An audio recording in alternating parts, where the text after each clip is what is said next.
Subscribe for more content. Hello student, good morning. நீங்கள் நம்ம பார்க்க போகிற class 10th maths exercise 3.20ல 3 sum பார்க்க போகிறோம். First sum, 11th sum. If the roots of the equation q squared x squared plus p squared x plus r squared equal to 0 of the squares of the roots of the equation q x squared plus px plus r equal to 0, then q, p, r are in dash. First 4 option கொடுத்துருக்காங்க. ஏபியா, ஜிபியா, both AP and GPயா, none of these ஆன்னு கேட்டிருக்காங்க.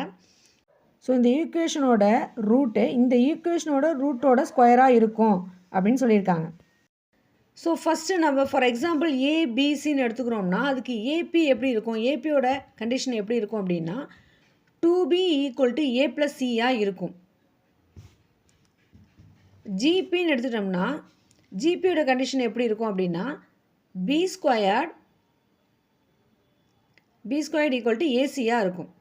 ஆனால் question என்ன கொடுத்துருக்காங்க, QPR. So நம்ம QPRனு எடுத்துட்டோம்னா QPRனு எடுத்துட்டோம்னா அதோட ஏபி கண்டிஷன் எப்படி இருக்கும் அப்படின்னா 2p equal to Q plus ஆராக இருக்கும். ஜிபியோட கண்டிஷன் எப்படி இருக்கும்னா P ஸ்கொயர்ட் ஈக்குவல் டு QRாக இருக்கும். ஸோ நம்ம ஃபைண்ட் பண்ண போடைய வேல்யூவும் ஜிபியோட வேல்யூவும் சேமாக தான் இருக்கும். நம்ம ஸோ இப்போ கொஸ்டின் எடுத்து எழுதிக்கோம். QX square plus PX plus R equal to 0. இதுக்கு நம்ம சம் ஆஃப் த ரூட்ஸும் ப்ராடக்ட் ஆஃப் த ரூட்ஸும் ஃபைண்ட் பண்ணணும். First sum of the roots find பண்ணணும். ஃபார்முலா என்ன, alpha plus beta equal to minus B by A. இப்போ இதை நம்ம ஏ அப்படின்னு எடுத்துக்கிறோம், பின்னு எடுத்துக்கிறோம், இதை சின்னு எடுத்துக்கிறோம். ஸோ அப்போ மைனஸ் பி பை ஏ அப்படின்னா மைனஸ் அப்படியே போட்டுக்கிறோம். பியோட வேல்யூ என்ன, பி பை ஏவோட வேல்யூ என்ன, கியூ. அப்போ சம் ஆஃப் த ரூட்ஸ் நமக்கு என்ன கிடச்சிது, minus B by Q. Next நம்ம ஃபைண்ட் பண்ண போகிறது product of the roots. Product of the ரூட்ஸ்க்கு ஃபார்முலா என்ன, alpha beta equal to C by A. சியோட வேல்யூ என்ன, ஆர் டிவைடட் ஏவோட வேல்யூ என்ன, கியூ. அப்போ நம்மளுக்கு R by Q value find பண்ணியாச்சு. இப்போ இந்த ஈக்குவேஷனுக்கு அதாவது சம் ஆஃப் த ரூட்ஸும் ப்ராடக்ட் ஆஃப் த ரூட்ஸும் ஃபைண்ட் பண்ணிட்டோம். நெக்ஸ்ட் ஈக்குவேஷன் என்ன, Q squared X square plus B squared X plus R square. இப்போ இந்த ஈக்குவேஷனுக்கு sum of the roots find பண்ணணும். சம் ஆஃப் த ரூட்ஸ்க்கு ஃபார்முலா என்ன, alpha squared plus beta squared equal to alpha squared plus beta squared equal to minus B by A. அப்போ minus அப்படியே போட்டுக்கிட்டு பியோட வேல்யூ என்ன, பி ஸ்கொயர் டிவைடட் ஏவோட value Q square. So இந்த alpha square plus beta square எப்படி நம்ம எழுதலாம் அப்படின்னா equal to alpha plus beta whole square minus 2 alpha beta அப்படின்னு எழுதலாம். இப்போ இந்த ஃபார்மெட் எந்த கண்டிஷனில் இருக்குது அப்படின்னா A plus B whole square equal to A plus B whole square எப்படி எழுதலாம், A square plus B square plus 2ab எழுதலாம். இப்போ A square plus B square எப்படி எழுதலாம் அப்படின்னா A square plus B square equal to A plus B whole square minus 2ab எழுதலாம். இப்போ இந்த கண்டிஷனில் தான் இந்த ஃபார்மெட் இருக்குது. இப்போ இந்த alpha square plus beta square இருக்கு இல்லையா, அதோட வேல்யூவை நம்ம சப்ஸ்டியூட் பண்ணலாம் டைரெக்டாக. இப்போ ஆல்ஃபா ஸ்கொயர் ப்ளஸ் பீட்டா ஸ்கொயரோட வேல்யூ என்ன நம்ம ஃபைண்ட் பண்ணியிருக்கோம் இல்லையா, minus B square divided Q square. So அதை அப்படியே எழுதிக்கலாம், minus B square divided Q square equal to alpha plus பீட்டாவோட வேல்யூ என்ன, minus B by Q whole square minus 2 alpha into பியோட வேல்யூ என்ன, அதாவது ப்ராடக்ட் ஆஃப் த ரூட்ஸ் தான் alpha beta. So அதோட வேல்யூ என்ன, ஆர் பை கியூ.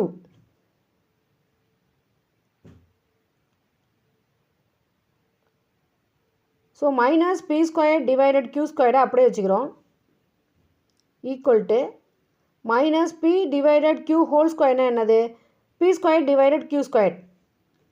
அப்போ minus plus ஆகிடும், B square divided Q square minus 2r divided Q. இந்த minus 2r divided கியூவை ஈக்குவல்ட்டுக்கு இன்சைடு எடுத்து ப்ளஸ் ஆகிடுது. B square divided Q square அப்படியே வச்சுக்கிறோம், minus B square divided Q square ஈக்குவல்ட்டுக்கு அன்சைடு வந்தால் ப்ளஸ்ஸாக மாறிடும்.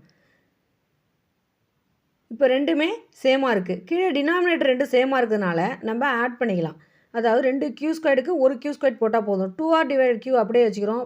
p square plus p square என்னது 2p ஸ்கொயர் டிவைடட் ஒரு q ஸ்கொயர் போட்டால் போதும். ஏன்னா டினாமினேட்டர் ரெண்டும் சேமாக இருந்துச்சுன்னா நம்ம ஆட் பண்ணும்போது ஒரே ஒரு q ஸ்கொயர் போட்டால் போதும். இப்போ இந்த q அந்த ஸ்கொயருக்கு கேன்சல் ஆகிடும், 2க்கு 2 கேன்சல் ஆகிடும்.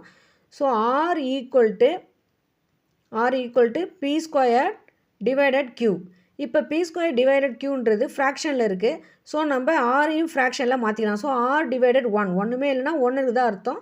ஸோ நம்ம 1 போட்டுக்கலாம். இப்போ கிராஸ் மல்டிப்ளிகேஷன் பண்ணலாம். இப்போ கிராஸ் மல்டிப்ளிகேஷன் பண்ணும்போது என்ன வரும்? r into q qr equal to 1 into p squared.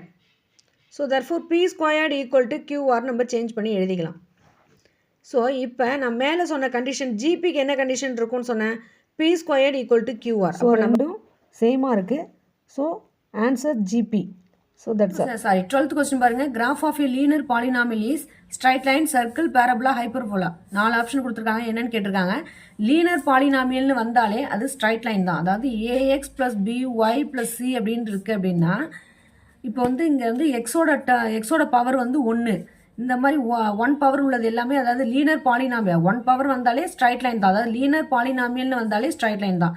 The number of point of intersection of the quadratic polynomial ஒரு ஈக்குவேஷன் கொடுத்து இந்த எக்ஸ் ஆக்சிஸ் கொடுத்துருக்காங்க. எக்ஸ் ஆக்சிஸில் கட் பண்ணாலே அது y ஈக்குவல் டு 0 தான். ஸோ ஃபஸ்ட்டு இந்த ஈக்குவேஷன் எடுத்து எழுதிக்கிறோம். X square plus 4x plus 4 equal to 0.